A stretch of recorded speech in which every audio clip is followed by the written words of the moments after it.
Hey everybody, this is Jim at SP500chart.com using time-honored techniques to understand modern markets, featuring daily technical analysis videos of the S&P 500 index. I want to remind you that the website and this video are for educational purposes only. Nothing stated at the site or in this video is intended to be used as any form of investment advice. I can draw lines on charts, but you have to draw your own conclusions from your own research and make those investment decisions that are suitable for your personal financial situation. I am not a licensed professional. I'm just a guy that draws lines on charts. So let's look at today's chart. First thing we're going to do is we're going to look at a 10-minute chart. Show you here was a leg down, pretty well defined. And you know, in retrospect, I'll be honest with you, I should have seen this as capitulation, and that would be the bottom. I think next time that happens, I'm definitely going to keep that in mind, because this was already on a steep downslope, and lo and behold, you get this sudden burst out underneath this line, and that was a capitulation. But what has the market done in the meantime? Well, it's been up huge. And it also has gone up in roughly, depending upon where you draw your lines, pretty much a ascending wedge, which tells us that this upward move, if you don't know it already, that its lifetime should be limited by the apex of that wedge, which, by the way, is up in the mid-1200s.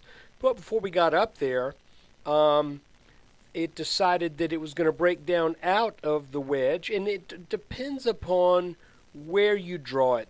There's a couple different lines. This one right here actually kind of that works, or if you take this bottom right here, that also works. If you use this line, then we kind of scooted sideways out of it, came up for a back test, then turned down. By the way, I read reports that Google crushed after hours today on the 13th. So I think they will probably start out with, well, I don't want to say that because that's news and it's only Google. But I suspect that tomorrow we'll probably start out at the strong point. We'll see. Let's just see what happens. But anyway, that's the 10-minute chart. Leg down, leg up, the beginnings of what looks toppy. I think I mentioned that yesterday.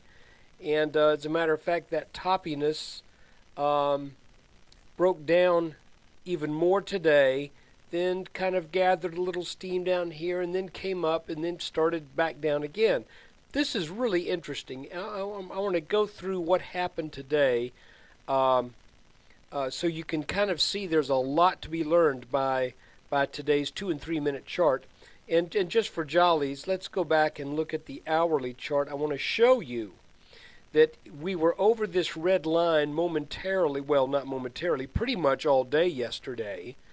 And then when this broke down, we bounced on this interchannel line that I've mentioned a number of times, that this is a line, for some reason, that is creating technical significance. I cannot tell you what it is.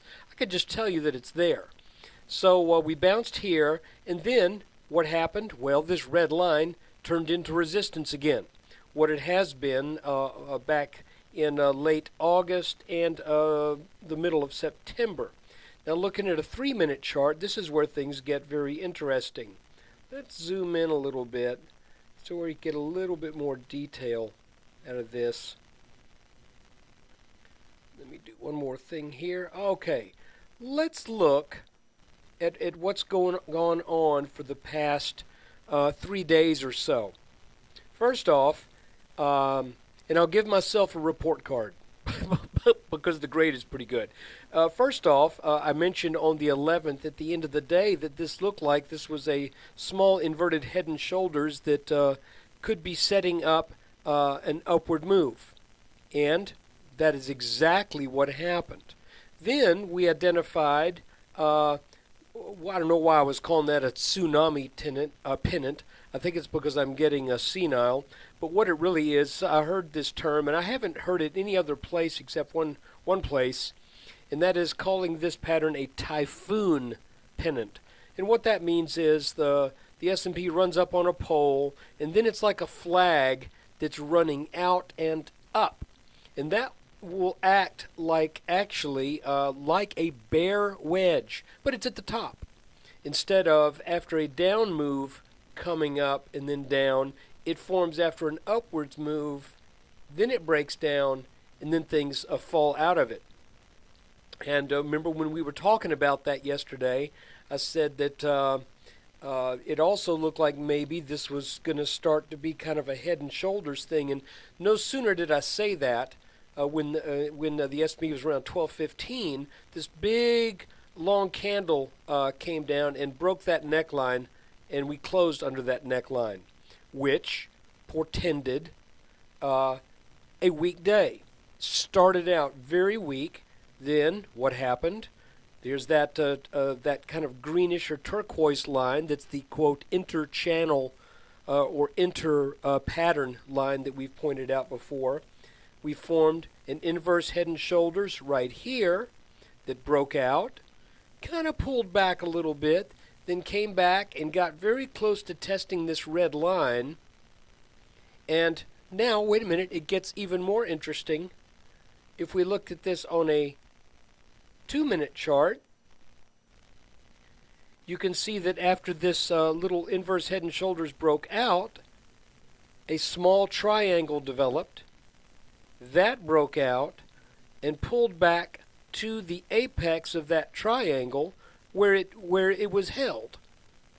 Now, I think that will give short-term support. I don't give that a lot of long-term significance. None of these things really have a lot of long-term significance unless they are also lines that have shown themselves to be long-term significant. So what I'm saying is this little apex area right here, it could go very easily.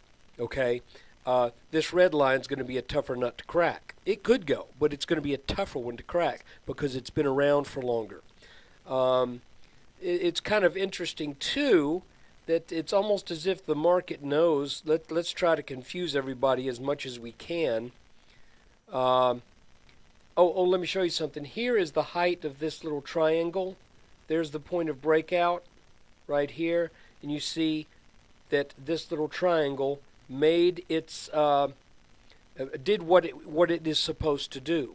Additionally, if you measure this move from this low point right here to up here at the top of the triangle, the highest point of the triangle, and then you measure this low point here and where this is, you can see that again, the old adage that this little flag or triangle flies at half mast was also true. Briefly, at the end of the day, the markets got over this line right here, then sold back right to that line. So that leaves me in the position of trying to figure out, well, what does that mean? Well, it means that either we're going to go up tomorrow or we're going to go down, because if we were over this line right here, I would say we're headed up and we're going to test this. But I don't trust those last few minutes in the session that much. A lot of times, what happens in those very last 5 minutes or so, it gets a little squirrely. To my eye, though, if we back out on this, I will call this. It looks to me like this may be something of a bear flag setup, and that we could be seeing that line hold up. I'm not going to guarantee it, guys, because this market has been so incredibly full of surprises. Nobody can guarantee anything. And believe me, I follow other people, and folks have been screwing this up left and right. I I have been getting some of these little patterns. That's all nice and dandy, but I still do not know for sure, or do I have a real strong sense for where this pattern is going to end up going. And the reason I say that is this Head and Shoulders from come to Daddy, come on chart, there we go. This Head and Shoulders pattern has already fulfilled its minimum when we traded down to about 1150. So you can't look at this top now and say, well, I know there's going to be more downside. You can look at this top and say, hey, that took 7 months to form, and could all of the aftermath of that 7-month-long topping pattern be over in 2.5 months? I would say probably not. But probably not isn't worth investing on or isn't worth trading on. So therefore, I'm still mostly cash, still kind of waiting for something really clear to present itself, because this kind of whipsaw environment, it frankly is not something that that I tend to like to get involved with, except for when you see these setups that are really pretty clear. So while I may play a little move from here to here or from here to here, I'm not betting the farm at this point. At this level right here, that we're going to go down to 1020. I'm not willing to do that right now. If this breaks down and starts to show more signs that that is the case, then I'll give up some of that. You get what I'm saying. I'm just kind of rambling on here, but nobody's got a real solid handle on this. A lot of people were saying today would be an up day. And obviously, it was not. Started out very weak, did rally, but, you know, again, if you look at what is between these two blue lines right here, I kind of see that as a possible bear flag setup for the market to turn back down. And if it breaks through this turquoise line right here, then I think we likely will head on down and test this orange line in the 1170s. So that's kind of it for today. I appreciate you taking the time out to watch this. I wish I had something a little bit more definite, but you know, be honest with you. Let me speak, and I always speak frankly, but I want to speak extra frankly. I don't want to give anybody anything that is that I would consider bad advice. So I do not feel obligated to say that I think the market is going to go up or down on any given day just because you subscribe to this or because I want to try to stand out from the crowd with a bold prediction. If I think there is a bold prediction, I will offer it. But if I think the markets are still trying to sort out direction, I want to be the first person to be honest enough to say I think the markets are trying to sort out direction, and I'm gonna let the market sort out that direction before I place any big bets. So for right now, that's it. This topping pattern, well, let's look at it again. We had this little bottom pattern right here. It produced fruit. We had this little typhoon pennant. It produced fruit. We got this little bottoming pattern here. It's done its thing. Question is, what's next? Let's see together. And if you are looking at this video and it is on October 13th, I want to thank you for being a subscriber to SP500chart.com. If you're looking at this video and it's Friday, October 15th, then you got this 2 days late.